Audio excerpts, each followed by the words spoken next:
Mega corruption scandal cases के हवाले से अहम पेशरफ्त आई है, तो वो हम आपके सामने आपके साथ शेयर कर रहे हैं। जितने अहम मुकदमात जो कि एंटी करप्शन को गए थे, वो दोबारा से आज सिंध हाईकोर्ट ने एक हुक्म जारी किया है। इसके मुताबिक ये तमाम मुकदमात अब एंटी करप्शन से जो है वो दोबारा से एहतसाब अदालतों को मुंतकिल हो जाएंगे, यानी कि नेब को मुंतकिल हो जाएंगे। इनकी इंक्वायरियां अब दोबारा नेब को मुंतकिल हो। इस हवाले से मजीद हम बात करेंगे। अमीन अनवर इस वक्त हमारे साथ मौजूद है, सीनियर कोर्ट रिपोर्टर है। किसकी दरख्वास्त पर सिंध हाईकोर्ट ने ये फैसला जारी किया है, आज हम इस पर बात करेंगे। और कितने मुकदमात अब एहतसाब अदालतों में जो है वो मुंतकिल होंगे एंटी करप्शन से, इस पर बात करते हैं। अमीर, ये बताइए कि असल में दरख्वास्त किसकी थी और कोर्ट ने आज किस तरह ये फैसला जारी किया? देखिए शफी बलोच साहब, ये इंतहाई अहम मामला है। नैब ऑर्डिनेंस में तरमीम के बाद हमने देखा कि जो हाई प्रोफाइल केसेस थे वो बड़ी तादाद में जो है वो सेशन कोर्ट्स, एंटी करप्शन और वापस नैब को जो है वो भिजवाए गए थे। उसके बाद जब ये कोर्ट्स की जो जुरिस्डिक्शन का इशू था, उस पर सिविल सर्वेंट एक सरकारी मुलाजिम रोशन अली शेख समेत 18 अपीलों पर सिंध हाई कोर्ट ने इंतहाई अहम फैसला दिया है। और अदालत ने इस हवाले से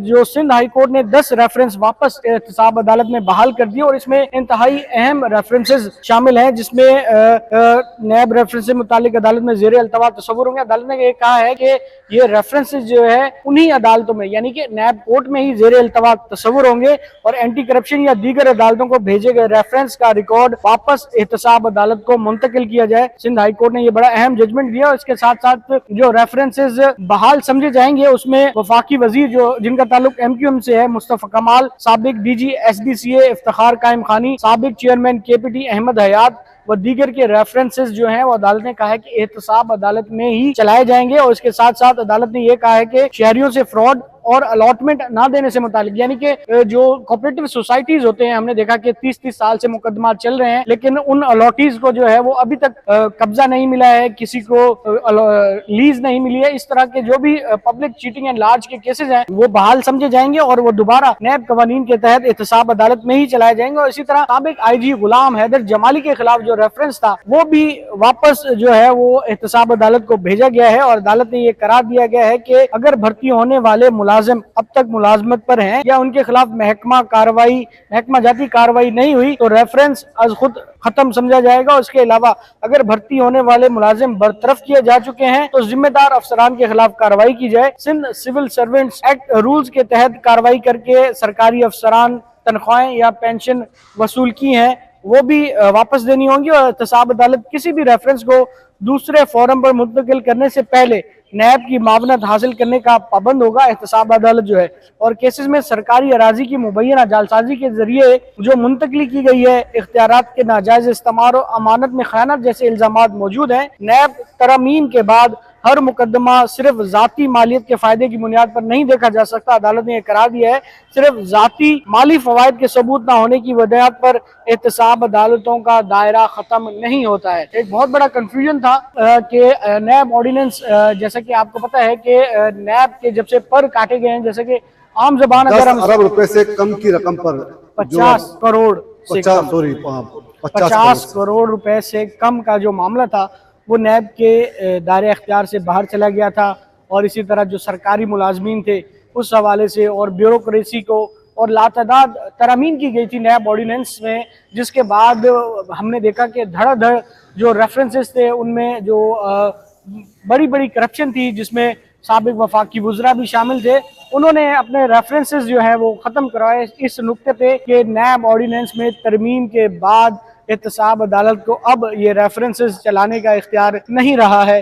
तो उसके बाद एहतसाब अदालतों ने वो नैब रेफरेंसेस जो है वापस चेयरमैन नैब को मुंतकिल किए, कुछ एंटी करप्शन कोर्ट्स में मुंतकिल किए गए और इसी तरह कुछ सेशन कोर्ट्स में भी मुंतकिल किए गए। लेकिन अब जो ये 18 अपीलों का फैसला आया है, इसने बहुत सारी चीज़ें जो है वो जुरिस्डिक्शन के हवाले से तय कर दी हैं कि कौन से केसेस जो हैं अब वो वापस इन 18 अपीलों में से 10 रेफरेंसेस जो हैं वो सिंध हाई कोर्ट ने बहाल कर दिए हैं। और यहीं से जहां से इनकी समाअत रुकी हुई थी वहीं से अब ये दोबारा शुरू होगी। और अगर इस सिंध हाई कोर्ट के इस ऑर्डर को चैलेंज नहीं किया जाता, जैसे कि मुमकिन है कि चैलेंज होगा ये ऑर्डर आगे जाके सिंध हाई कोर्ट का, क्योंकि फेडरल कॉन्स्टिट्यूशन कोर्ट ये मामला जाता हुआ दिखाई दे रहा है, क्योंकि अभी अपील का फोरम मौजूद है जिन मुल्ज़मान के रेफरेंसेस वापस एहतसाब अदालतों में भेजे गए हैं वो अब हो सकता है कि दोबारा इस हाई कोर्ट के ऑर्डर को चैलेंज करें। और जैसा कि हमने देखा कि एहतसाब अदालतों में अब जो हाई प्रोफाइल केसेस हैं वो ना होने के बराबर हैं, क्योंकि हमने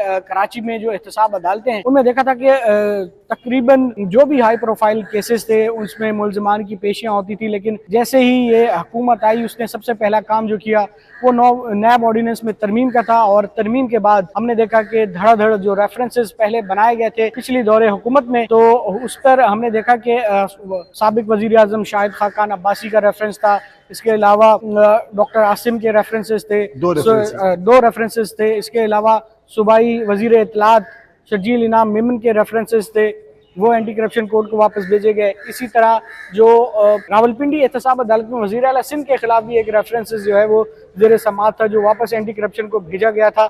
लेकिन अब ये मामला सामने आया है जिसमें सिंध हाई कोर्ट ने ये अब तय कर दिया है कि जो केसेस 10 केसेस जो हैं वो बहाल समझे जाएंगे और वहीं से उनकी हेयरिंग जो है वो दोबारा शुरू होगी जहाँ से वो रुकी थी। अब मुमकिन तौर पर ये मामला फेडरल कॉन्स्टिट्यूशन कोर्ट जाते हुए दिखाई दे रहा है। ताहम अभी तक की सबसे बड़ी खबर यही है कि मुस्तफ़ा कमाल, गुलाम हैदर जमाली और जो इफ्तिखार कायम खानी समेत दीगर जो 10 रेफरेंसेज हैं वो एहतसाब अदालतों में बहाल समझे जाएँ। अच्छा, ज़मीर अब्बासी का जो आलिमी केस बना एंटी करप्शन ने वो भी तकरीबन 8.5 अरब का वो मुकदमा है, क्या वो भी अब रेफरेंस में जाके नेब के पास चला जाएगा? क्या इस हवाले से कोई देखें शफी साहब, 50 करोड़ रुपए से जायद की जो करप्शन या कौमी ख़जाने को नुकसान पहुंचाना के मामलात होते हैं वो नैब की जुरिस्डिक्शन में ही आते हैं। अब नैब येलो लाइन BRT के हवाले से कोई इंक्वायरी कर रहा है या नहीं कर रहा है, उनके पास आया कोई शिकायत आई है या नहीं आई है, इस हवाले से अभी तक नैब कराची जो है वो खामोश है। ताहम अगर इसकी मालियत देखें तो ये केस यकीनन जो है वो नैब का केस बनता है। और जबकि जो एंटी करप्शन की अपनी FIR है उसमें ही इतने कानूनी खामियां और सुकम रखे गए हैं, जो ड्यू प्रोसेस था वो फॉलो नहीं किया गया। तो अभी उनका रिमांड जो है वो 4 दिन का जो रिमांड दिया गया था हफ्ते को वो मुकम्मल होने वाला है। अब उनको 1 जुलाई को जो है वो एंटी करप्शन अदालत में पेश किया जाएगा। अब देखते हैं कि अदालत इस हवाले से अब क्या अहकाम जारी करती है, उनको आया फर्दर उनका जिस्मानी रिमांड दिया जाता है या उन्हें जेल कस्टडी किया जाता है। तमाम ज़मीर अब्बासी का यही मौक़िफ़ है कि उन्होंने कोई गैर कानूनी काम नहीं किया। जितने भी बड़े प्रोजेक्ट्स हैं उसमें एडवांस अदायगियाँ होती हैं और उन्होंने भी यही किया है, एडवांस अदायगी की है। और उनका ये भी मौक़िफ़ है कि जिस कॉन्ट्रैक्टर को ये अदायगी की गई है अगर ये गैर कानूनी काम हुआ है तो फिर उस कॉन्ट्रैक्टर के खिलाफ भी कार्रवाई होनी चाहिए, जो कि नहीं हुई है। ज़मीर अब्बासी का ये मौक़िफ़ है कि सिस्टम उनसे नाराज़ है तभी उन्हें निशाना बनाया जा रहा है। और अब देखते हैं कि ये मामला क्या रुख इख्तियार करता है। लेकिन आपको पता है एंटी करप्शन की कारकर्दगी आपके सामने है कि किस किस्म की कारकर्दगी है करप्शन को या बदउनवानी को रोकने के लिए एंटी करप्शन की।